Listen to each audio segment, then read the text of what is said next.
Así hablar de la realidad en la República Argentina, con una economía en crisis, con una economía preocupante y también con un trabajo que se está realizando para empezar a diagramar, a diseñar los próximos pasos de la Argentina en el próximo gobierno, cuando Alberto Fernández asuma como nuevo presidente de la Nación. Mientras tanto, los números de la cantidad de pymes que cierran por día se sigue manteniendo y en algunos casos, algunos hablan que eso se incrementó. Estamos para charlar de este tema con Juan Pablo Chiesa, que es abogado laboralista, y con Daniel Moreira, presidente de la asociación PYME. Recién mencionaba lo de la estadística, Daniel, ¿es así?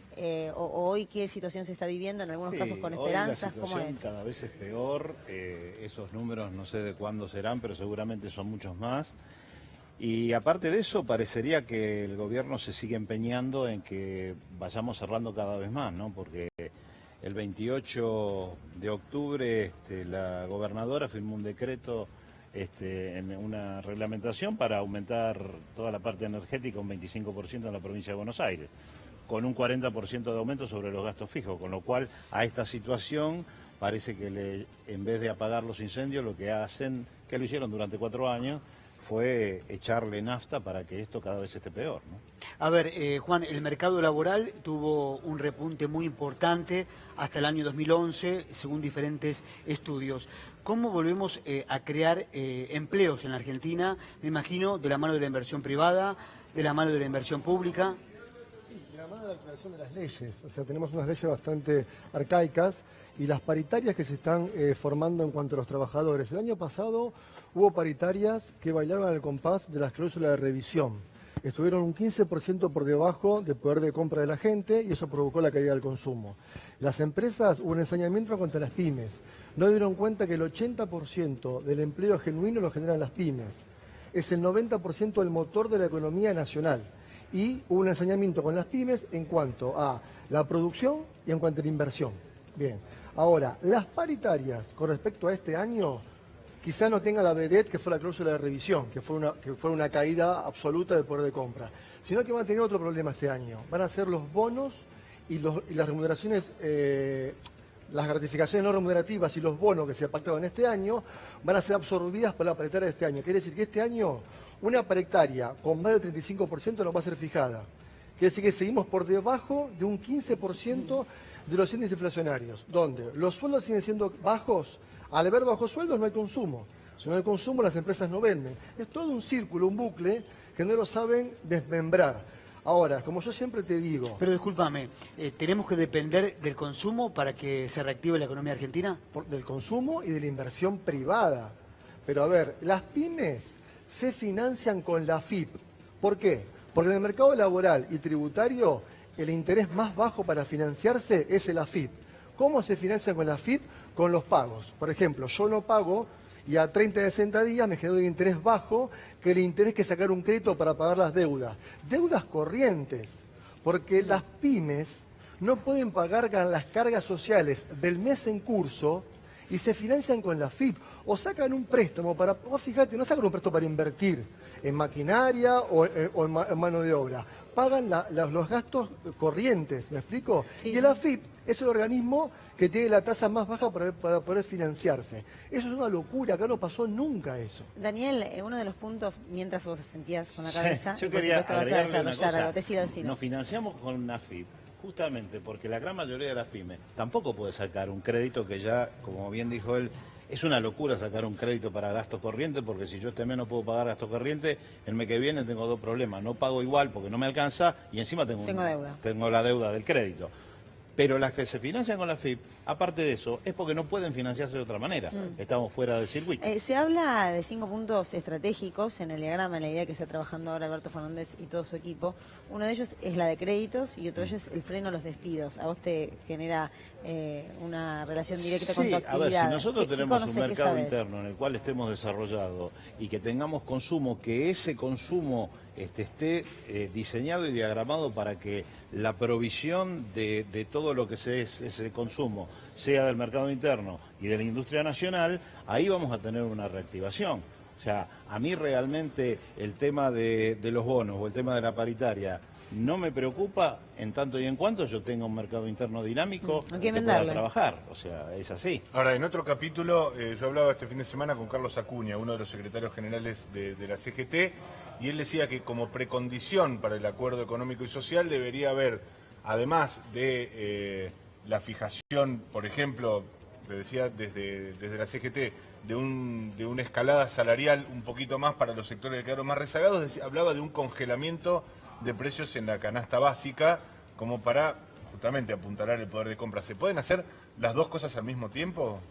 El tema de los techos o de los pisos depende de cuál va a ser la decisión política en la cual vos vas a usar ese acuerdo. O sea, si la decisión política, como te decía antes, es apuntar a la industria nacional, al consumo, al trabajo nacional, a la generación real de producción, no vas a tener problema. Ahora, este gobierno no solo se ha especializado en 4 años de destruirlo, sino que encima está poniendo cada vez más problema a lo que va a quedar, yo recién hablaba, a lo que va a quedar para el gobierno que viene. Yo me refería igual, sobre todo respecto del congelamiento de los precios, pensando en que esto va a depender de un compromiso de un sector empresario que sistemáticamente, y solamente remitiéndome a los 4 años de Mauricio Macri, incumplió todos los compromisos que asumió con este gobierno. Por eso yo te hablaba de decisión política. Claro, porque si la decisión es política, el gobierno lo va a tener que controlar. El gobierno acordó con los empresarios un freno voluntario a los despidos,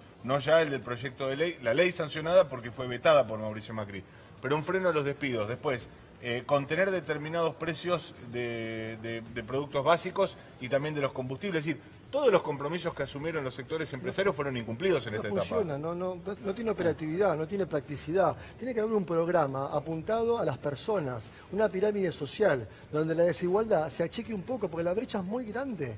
O sea, este gobierno generó una desigualdad tan grande entre la clase media y la clase baja, estrepitosa, generó una clase social nueva. Entonces, tenés que generar un programa apuntado a las personas que generen consumo y las empresas producción mediante el crédito privado. No hay otra salida. Y pero esto lo que plantea Juan es con una participación un activa, diálogo social. Un diálogo social, pero una participación, digo, activa del Estado para promover el desarrollo industrial. Es tripartita. Sí, claro, pero Estado, claro. Empresarios, sindicatos. Bueno, pero hoy en el gobierno de Macri, a modo de resumen, tuvimos un Estado que se retiró, que no promovió el desarrollo industrial. Alberto Fernández propone que sí, que esté el Estado, pero los empresarios también colaboren para que esto se logre. Un diálogo social, es mirar normas internacionales. Yo siempre repito, la OIT, la Organización Internacional del Trabajo, que presidió Tomada en el 2004, que es una organización que rige el trabajo a nivel mundial, hay informes maravillosos como un programa apuntado a las personas y también hay un consenso social entre este tripartita de las partes, ¿no? O sea, el Estado, los sindicatos y los empresarios tienen que ver más allá. Por eso Alberto Fernández está viajando en aspectos general a nivel de empleo y consumo, porque está viendo el empleo a nivel general, a nivel mundial, lo que está pasando en el mundo. Bueno, no solamente quedarse con un solo país o quedarte con la región. En ese aspecto, lo que vos mencionás de mirar a las personas, hay algo que está en estudio, que están estudiando desde quienes acompañan a Alberto Fernández, que tiene que ver con 3 segmentos, si querés hablarlo de esa manera, en lo que tiene que ver con gente que hoy por hoy está dentro del marco de los planes sociales. Una parte de ellos que ante la posibilidad de que empiece a generarse genuinamente trabajo, se insertarían rápidamente. Una segunda parte de esta pirámide donde les costaría un poco más y necesitarían un incentivo quizás por parte del Estado y los empleadores, no un acuerdo entre ellos. Y una tercera a la que le falta capacitación, que digamos está en mayor estado de vulnerabilidad. Partiendo de eso, aprovecho para preguntarle también a Daniel y le pregunto a Juan Pablo si creen que esto que se está de alguna manera tanteando, ¿no? Esta posibilidad de empezar con un plan social pero ir fundiéndolo con los aportes de trabajo, por ejemplo, ¿podría ser un incentivo para tomar más gente? Sí, realmente esos son planes que en el gobierno anterior también eso se hizo. Y esos fueron incentivos sobre todo al empleo joven. De hecho, yo he tomado trabajadores en esas condiciones y eso te va sirviendo porque justamente para hablarlo en lo más macro, o sea, el trabajador que hoy no tiene un ingreso y empieza a trabajar, empieza a consumir dentro del mercado, cosa que antes no podía. Y me parece que eso es importante y obviamente una capacitación. Lo que pasa es que acá vamos a tener unos planes que van a tener que tener una inmediatez muy fuerte y otros a mediano, largo plazo que tiene que ver con la capacitación, ver cuál es el plan industrial. Pero también una responsabilidad, Juan, y cierro con vos, una responsabilidad del sindicalismo. Hoy, abriendo el noticiero con Luciana, nombraba y hacía mención a la declaración de Andrés Rodríguez de UPCN, diciendo que no van a pedir ningún bono de fin de año a Alberto Fernández, sabiendo el contexto difícil que estamos, ¿no? Una responsabilidad social, empresaria y sindical. Hablando de los jóvenes, vos terminás la secundaria, hacés la universidad, tenés que trabajar en tu oficio, en la universidad que vos elijas, dentro de la empresa. La empresa tiene que tener una responsabilidad social y poder capacitar a los jóvenes mientras estudian, y cuando se reciben, tienen que ascender dentro de la empresa, para que no se vayan. Así se genera lo que era antes la fábrica, y tenés gente dentro de la empresa y la empresa puede producir. Pero si vos no dejás a los estudiantes que produzcan, no dejás que estudien, no los ascendés dentro de la empresa, o los echás o se van al exterior, es imposible que la fábrica, la pyme argentina pueda funcionar. Hacelo ascender dentro de tu empresa, que mañana manejen la empresa y que el director la fiscalice. Es un organigrama apuntado a la gente, se utiliza en todas las partes del mundo. Es solamente capacitación, educación y trabajo. Muchas gracias, Gracias. Muy amables. Momento de hacer una pausa muy pero muy cortita. Vamos a estar hablando de lo que está ocurriendo en estos momentos con Mauricio Macri, con el presidente de la Nación, porque el caso llegó a la ONU. Denuncian a Mauricio Macri por violación de la independencia de la justicia, y este es un tema de los que vamos a estar charlando después de la pausa. Ya venimos.